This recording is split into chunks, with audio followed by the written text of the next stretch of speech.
Welcome to Graders Acad. Myself Nandini. आज हमारा 4th lecture है हिस्ट्री का। 3 लेक्चर्स हम कर चुके हैं जिसमें हमने चैप्टर 3 हिस्ट्री के हमने 2 पार्ट्स करे हैं। ठीक है, आज हम 3rd पार्ट करने वाले हैं। तो वो 2 पार्ट्स बहुत इंपॉर्टेंट हैं, इंटरेस्टिंग हैं और थोड़े से टेढ़े और डिफ़िकल्ट थे।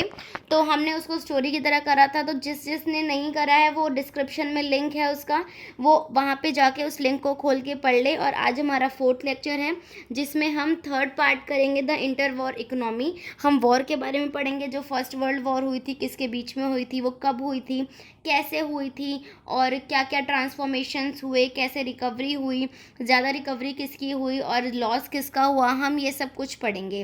तो बिना टाइम वेस्ट करें हम आज की क्लास को स्टार्ट करते हैं। तो देखिए, जो हमारी वॉर हुई थी फर्स्ट वर्ल्ड वॉर, वो हुई थी हमारी 1914 से 1918 के बीच में। ठीक है, और वो यूरोप में हुई थी। तो सबसे पहला टॉपिक है यहाँ पे वॉर टाइम ट्रांसफॉर्मेशंस, कि जब वॉर हो रही थी या वॉर हो गई तो क्या क्या चेंजेस आए, क्या क्या ट्रांसफॉर्मेशंस हुए, कौन कौन चेंज हुआ, कौन सी कंट्रीज़ में चेंजेस आए। तो जो हमारी फर्स्ट वर्ल्ड वॉर हुई थी वो 2 पावर ब्लॉक्स के बीच में हुई थी। पहली साइड पे था एलिस, मतलब जिसमें ब्रिटेन, फ्रांस और रशिया आता है, और दूसरी अपोजिट साइड पे था सेंट्रल पावर्स जैसे कि जर्मनी, ऑस्ट्रेलिया, टर्की, ये सब कुछ। जब जो हमारी जो वॉर हुई थी, जब बिगन हुई थी अगस्त 1914 में हमारी जो वॉर हुई थी, तो गवर्नमेंट को ऐसा लगा था कि शायद वो 3 महीने में, मतलब दिसंबर या क्रिसमस तक वो वॉर ख़त्म हो जाएगी। बट ये जो वॉर थी वो हमारी 4 साल तक चली थी। ठीक है, ये जो वॉर थी फर्स्ट वर्ल्ड वॉर जो थी वो कोई कॉमन वॉर नहीं थी, वो दूसरी वॉर्स की तरह नहीं थी। इसमें कौन लड़ रहा था? लीडिंग इंडस्ट्रियल नेशंस लड़ रहे थे। मतलब जो नेशंस जो बहुत अच्छी अच्छी इंडस्ट्रीज़ हैं, जो मतलब जो कि इंडस्ट्रीज़ के लिए जाने जाते, लीडिंग इंडस्ट्रियल नेशंस जो हैं वो लड़ रहे थे इसमें। ठीक है, तो आप इसको ये भी कह सकते हो कि ये एक तरीके की इंडस्ट्रियल वॉर थी, फर्स्ट मॉडर्न इंडस्ट्रियल वॉर थी ये। ठीक है, इस वॉर में यूज़ किया गया था, सबसे पहले इस वॉर में यूज़ किया गया था weapons, machine guns, tanks, air crafts वगैरह। इस वॉर में देखने को मिला था, इस वॉर में यूज़ किया था हमने ये सब वेपन्स वगैरह मैसिव स्केल पे, बहुत ज़्यादा हमने यूज़ किया था, मतलब बहुत बड़े स्केल पे हमने यूज़ किया था। ये जो थी ना, ये they were all increasingly products of modern large scale industries. ये जो सारे प्रोडक्ट्स मैंने बताए ना आपको, गन्स, टैंक्स, एयरक्राफ्ट्स वगैरह, ये सब क्या हैं? प्रोडक्ट्स हैं जो कि लार्ज स्केल इंडस्ट्रीज़ में ज़्यादा प्रोड्यूस करवाने लगे। क्यों? क्योंकि हमें फाइट करनी थी, हमें वॉर करनी थी। तो वॉर को फाइट करने के लिए मिलियंस ऑफ सोल्जर्स को भी बुलाया गया, वर्ल्ड से अलग अलग कोनों से बुलाया गया, बाय ट्रेन बुलाया गया, किसी को बाय शिप्स बुलाया गया। किन्हीं किन्हीं की मौत भी हुई, मतलब बहुत सारे लोग उसमें मरे भी। जैसे आप ये समझ सकते हो, एक आंकड़े के उसमें कि 9 मिलियन जो थे वो मर गए और जो 20 मिलियन थे वो इंजर्ड हुए। ठीक है, तो ये इंडस्ट्रियल जो एज थी और ये सब जो अनथिंकेबल है, हम सोच भी नहीं सकते कितना मैसिव डिस्ट्रक्शन हुआ था। ठीक है, कुछ जो थे, कुछ जो मरे और जो घायल हो गए, काम नहीं कर पाने लायक बचे, वो क्या थे? वो मेंस थे। ठीक है, वॉर कौन लड़ता है? मेंस ही तो लड़ते हैं। तो वो मैन थे। उससे क्या हुआ, जब उनकी डेथ हुई, उनको इंजरीज हुई, वो काम करने लायक नहीं बचे, किसी किसी की डेथ हो गई, जिससे कि सारा फैमिली हाउस होल्ड जो था वो हिल गया। क्योंकि मेल मेंबर ही काम करता था, पहले वुमेन्स तो नहीं काम करती थी, मेल मेंबर ही काम करता था। तो जिससे क्या हुआ कि इनकम डिक्लाइन हो गई, पैसा नहीं आता था घर में, भुखमरी होने लगी और पॉवर्टी ज़्यादा बढ़ने लगी। पर वॉर के ड्यूरिंग क्या हुआ, इंडस्ट्रीज़ को रिस्ट्रक्चर किया गया, दोबारा से इंडस्ट्रीज़ को उनके रूल्स एंड रेगुलेशंस चेंज करे गए ताकि वो वॉर के रिलेटेड गुड्स बना सके। अब जो सोसाइटी थी, अब सारी सोसाइटी को मिलके काम करना था, क्योंकि मेन तो इतने नहीं थे ना, वॉर में मर भी रहे थे काफ़ी लोग। तो फिर उसके बाद क्या किया गया कि जो लोग थे, जो मेन थे, वो तो लड़ाई लड़ने जाते थे, पर लेकिन जो वुमेन थी उनको स्टेप आउट किया गया, उनको जॉब्स प्रोवाइड करी गई इंडस्ट्रीज़ में ताकि वो काम कर सकें, वो भी आगे बढ़ सकें और वेपन्स भी बन सके, हमारा इंडस्ट्री का काम भी ना रुके, जो लॉस हुआ है वो ओवरकम हो जाए। ठीक है, तो इस तरीके से एक ये भी बहुत बड़ा चेंज है कि वुमेन्स को स्टेप आउट करने का मौका मिला वहाँ पे। ठीक है, अब जब जो वॉर थी, जब इकोनॉमिक लिंक्स, अब वॉर की वजह से क्या हुआ, इकोनॉमिक्स लिंक बन गए, इकोनॉमिक लिंक्स बन गए बहुत कंट्रीज़ में वर्ल्ड की। ठीक है, कुछ लोग लड़ने में लिंक बन गया, किसी किसी का साथ में रहने से लिंक बन गया, और किसी किसी का इसलिए लिंक बन गया क्योंकि किसी कंट्री को किसी को पेश करना था, उससे लिंक बन गया। अब ब्रिटेन ने क्या करा, जब ऐसी लड़ाई हुई यूरोप वगैरह में ब्रिटेन में, तो उसमें क्या हुआ कि जो ब्रिटेन था वो बहुत गरीब हो गया। ब्रिटेन ने बहुत बड़ा जो मनी था, अमाउंट था, लार्ज सम जो था वो यूएस बैंक से और यूएस पब्लिक से भी लिया। तो वॉर की वजह से एक चेंजेस ये भी आया कि यूएस जो इंटरनेशनल डेटर था उस टाइम पे, अब वो इंटरनेशनल क्रेडिटर बन गया था, मतलब उसने लोन पे किया लोगों को, तो यूएस को आगे आने का मौका मिला। ठीक है, जब जैसे जैसे वॉर एंड होती गई उन्होंने लोगों ने लोन लिया, ब्रिटेन ने लोन लिया यूएस से, जिससे कि उसके सिटीजन्स को और यूएस को आगे आने का मौका मिला और उसकी ग्रोथ हो गई। तो ये हमारे वॉर टाइम के ट्रांसफॉर्मेशंस हैं कि वुमेन्स को मौका मिला, यूएस जो डेटर था वो क्रेडिटर हो गया। बहुत बड़ी चीज़ होती है डेटर एकदम से क्रेडिटर में फॉर्म हो जाए, चेंज हो जाए, तो ये भी बहुत बड़ी चीज़ होती है। तो ये थे हमारे वॉर टाइम ट्रांसफॉर्मेशंस। अब हमारा आएगा पोस्ट वॉर रिकवरी, मतलब कि वॉर के बाद रिकवरी कैसे हुई, कौन आगे बढ़ा, कौन पीछे रह गया, उसके बारे में हम पढ़ेंगे। ठीक है, जो पोस्ट वॉर इकोनॉमिक रिकवरी थी वो बहुत डिफ़िकल्ट थी। ब्रिटेन जो कि वर्ल्ड की लीडिंग इकोनॉमी थी वॉर से पहले कुछ पर्टिकुलर चीज़ों में, और मतलब बहुत अच्छी इकोनॉमी मानी जाती थी, पर उस टाइम वॉर के टाइम पे उसको बहुत ज़्यादा क्राइसिस फेस करने पड़े। ठीक है, जब ब्रिटेन के अंदर लड़ाई झगड़े शुरू हुए, प्री ऑक्यूपाइड हो गया वो वॉर से, इंडस्ट्रीज़ कहाँ पे डेवलप हो गई, इंडिया और जापान में। इंडिया और जापान ने उस टाइम पे अपनी इंडस्ट्रीज़ को डेवलप कर दिया। ठीक है, उसके बाद क्या हुआ, जब वॉर हुई तो ब्रिटेन को बहुत मुश्किल हो गया कि वो जो पहले पोजीशन थी उसकी, जो पहले सुपीरियॉरिटी में था, उसको पाने के लिए वो डिफ़िकल्ट था उसके लिए बहुत ज़्यादा, तो वो नहीं कर पाया। ठीक है, इंडियन मार्केट में भी उसको डोमिनेंसी फेस करना पड़ा। जापान के साथ compete करना भी बहुत मुश्किल था, क्योंकि जापान और इंडिया की इंडस्ट्रीज़ बहुत आगे बढ़ चुकी थी ब्रिटेन से।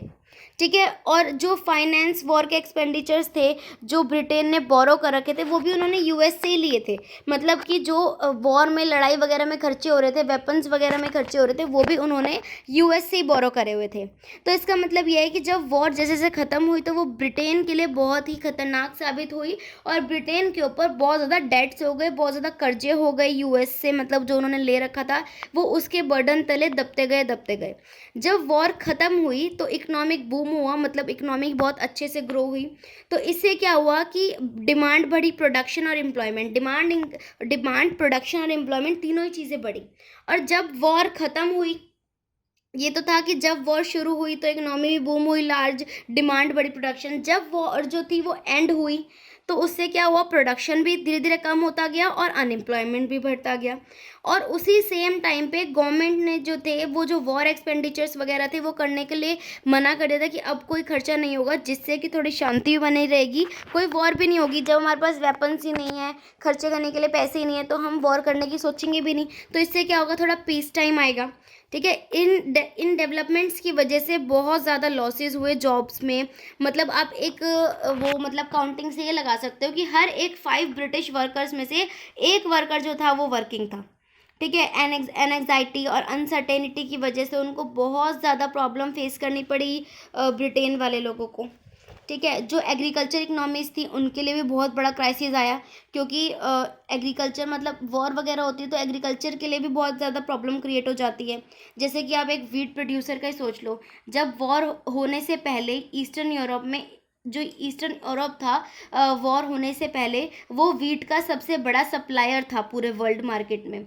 पर लेकिन जब ये सप्लाई डिस्टरप्ट हो गई, जब ये सप्लाई ख़राब हो गई वॉर के चलते, तो wheat production Canada, America, Australia में ज़्यादा बढ़ गया। मतलब कहीं ना कहीं से तो प्रोडक्शन होएगी ना कहीं से तो सामान खरीदा जाएगा ही। अगर ब्रिटेन में नहीं वो सामान अवेलेबल है तो वो कहीं और से ग्रो होएगा। तो ब्रिटेन पहले सबसे पहले मेजर सप्लायर था। अब क्या हो गया, कनाडा, अमेरिका और ऑस्ट्रेलिया ने भी प्रोडक्शन करनी शुरू कर दी, जिससे क्या हुआ कि जब वॉर ओवर हुई तो ईस्टर्न यूरोप का जो प्रोडक्शन था वो दोबारा से आया। पर लेकिन क्या हुआ कि बहुत ज़्यादा वीट का वो हो गया, मतलब कनाडा, ऑस्ट्रेलिया से भी वीट आने लगा और यूरोप से भी वीट आने लगा। उससे क्या हुआ, ग्रेन्स के प्राइसेस फॉल हो गए, क्योंकि जब कोई चीज़ बहुत ज़्यादा मात्रा में हो जाती है तो वो क्या सस्ते में मिलती है हमें। तो उससे क्या हुआ कि जो रूरल इनकम्स थी, जो फार्मर की इनकम थी वो डिक्लाइन होने लगी।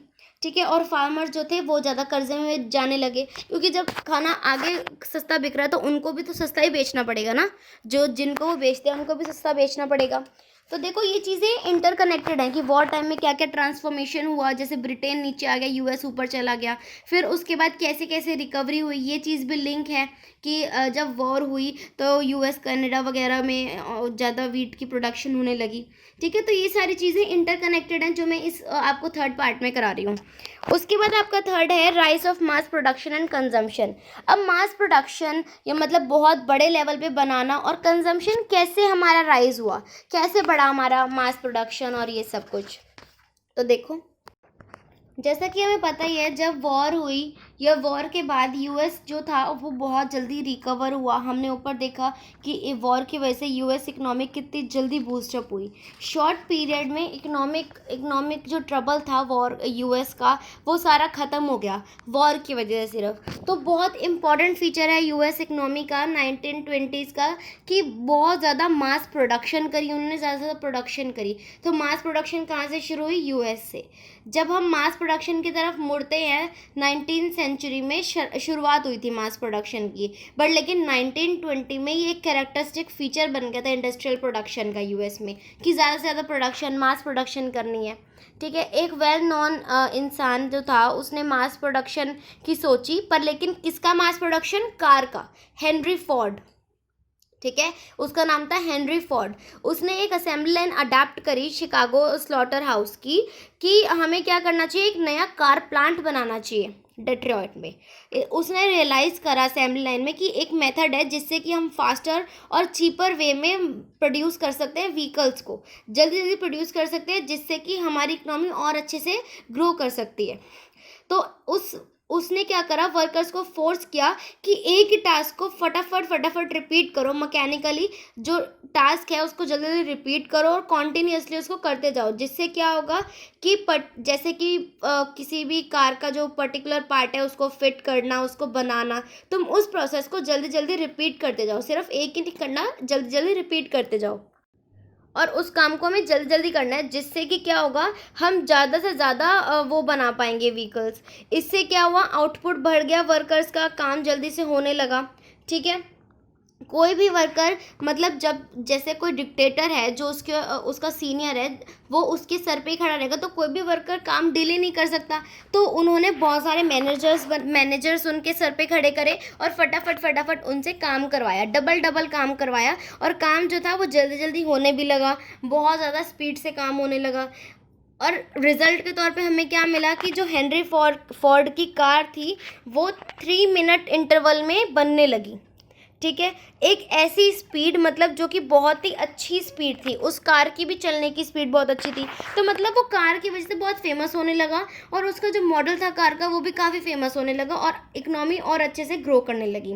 पर लेकिन एक बात ये भी थी कि जो फोर्ड के फैक्ट्री वर्कर्स थे जो वहाँ पे काम कर रहे थे फोर्ड फैक्ट्री में, उनको बहुत प्रॉब्लम हो रही थी क्योंकि वो इतनी जल्दी इतना सारा काम नहीं कर सकते थे। जितना उन पर प्रेशर था वो उस प्रेशर को नहीं झेल पा रहे थे और वो क्या कर रहे थे कि वो काम छोड़ छोड़ के भाग रहे थे। बहुत लार्ज नंबर ऑफ जो वर्कर्स थे उन्होंने क्विट करा और वो नहीं काम कर रहे थे। पर लेकिन फिर उसके बाद इस डेस्परेशन में कि नहीं मुझे काम करना है, पागलपन जो पैशन होता है उसमें, हेनरी फोर्ड ने क्या किया, उनके वेजेस डबल कर दिए। ठीक है, $5 वेज कर दिया उनका पर डे का, जनवरी 1914 में। एट द सेम टाइम उसी टाइम पे उसने बैन कर दिया कि आप ट्रेड यूनियंस नहीं बना सकते। He ban trade unions from operating in his plants, उसने बैन कर दिया। हेनरी फोर्ड ने बहुत जल्दी रिकवर किए अपने हाई वेजेस, क्योंकि वो क्या करता था, जब उसने वेजेस हाई कर दिए, लोगों के वेजेस थोड़े से बढ़ाए पर उनसे काम डबल ट्रिपल लेने लगा, स्पीड में काम लेने लगा, जिससे कि लोग भी काम ज़्यादा करते थे, उन्हें वेजेस भी ज़्यादा मिलती थी। और जब उन्हें ज़्यादा वेजेस मिलती थी तो वो और अच्छे से अपनी लाइफ को स्पेंड कर सकते थे, तो उस लालच में लोगों ने काम भी करा। तो पर लेकिन बेस्ट कॉस्ट कटिंग डिसीजन था उसका ये कौन सा डिसीजन था, बेस्ट कॉस्ट कटिंग डिसीजन, कि मतलब कॉस्ट भी ज़्यादा नहीं देनी पड़ी और वो काम भी 2 जनों का 1 जने से करवा रहा है, थोड़ा से पैसे बढ़ा के काम वो डबल करवा रहा है उनसे। ठीक है, अब क्या था, धीरे धीरे ये जो फोर्डिस्ट इंडस्ट्रियल प्रैक्टिसेस थी वो यूएस में बढ़ती गई, फैलती गई। फिर उसके बाद यूरोप ने भी कॉपी करने की इसको कोशिश करी। मास प्रोडक्शन जो था, बहुत ज़्यादा प्रोडक्शन हो रहा था, उससे क्या हुआ कि प्राइजेज और कॉस्ट जो थी इंजीनियर्ड गुड की कम हो गई, जैसे कार वगैरह थोड़ी सस्ती हो गई।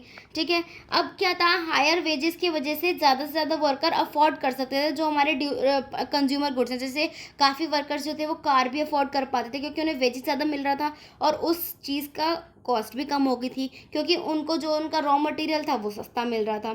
अब जो कार प्रोडक्शन था यूएस में वो 2 मिलियन से 1990 में 2 मिलियन था, और 1929 में 10 साल में वो 5 मिलियन क्रॉस कर गया।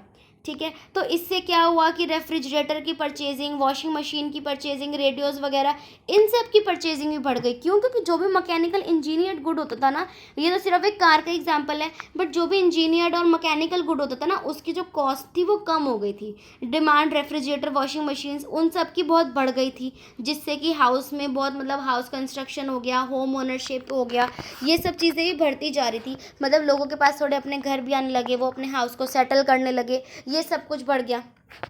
ठीक है, अब उससे क्या हुआ, हाउसिंग वगैरह हो गई शुरू। 1920s में बहुत ज़्यादा क्या हुआ, यूएस प्रॉस्पर कर गया, मतलब बहुत ज़्यादा ग्रो कर गया। उससे क्या हुआ, लार्ज इन्वेस्टमेंट जो हाउसिंग या हाउस होल्ड गुड्स में हो रही थी, उससे हायर एम्प्लॉयमेंट हो गई। मतलब जब लोगों को ज़्यादा पैसे मिलने लगे, उनकी इनकम ज़्यादा हो गई, कंजम्पशन, डिमांड बढ़ गई ज़्यादा, इन्वेस्टमेंट ज़्यादा हो गई। ठीक है, तो एम्प्लॉयमेंट और इनकम की वजह से तो डिमांड बढ़ती है ना। हम तो पढ़ ही ये रहे हैं कि मास प्रोडक्शन और कंजम्पशन कैसे हुई। जब मास प्रोडक्शन हुई, मतलब एक सिंपल सा लॉजिक है कि जब मास प्रोडक्शन हुई तो लोगों को पैसा ज़्यादा मिला, उसके बाद क्या हुआ, उसकी कंजम्पशन ज़्यादा हुई। जब लोगों की इनकम बढ़ती है तभी तो किसी भी चीज़ की कंजम्पशन बढ़ती है ना। तो ऐसे ही हुआ। 1923 में यूएस जो था एक्सपोर्टिंग कैपिटल, मतलब यूएस क्या था, एक्सपोर्ट ज़्यादा करता था, इम्पोर्ट कम करता था। ठीक है, तो उससे क्या हुआ कि वो बहुत ज़्यादा बूम हुआ एकदम से, मतलब बूस्ट अप करने लगा। फिर उसके बाद क्या हुआ, यूएस ने इंपोर्ट किया और कैपिटल जो है एक्सपोर्ट करी, जिससे कि यूरोपियन में भी रिकवरी हुई। मतलब यूरोप में ने भी बहुत मेहनत करके अपना जो भी थोड़ा बहुत सामान था वो ज़्यादा से ज़्यादा कोशिश करी कि वो एक्सपोर्ट कर सके, इंपोर्ट कम करे।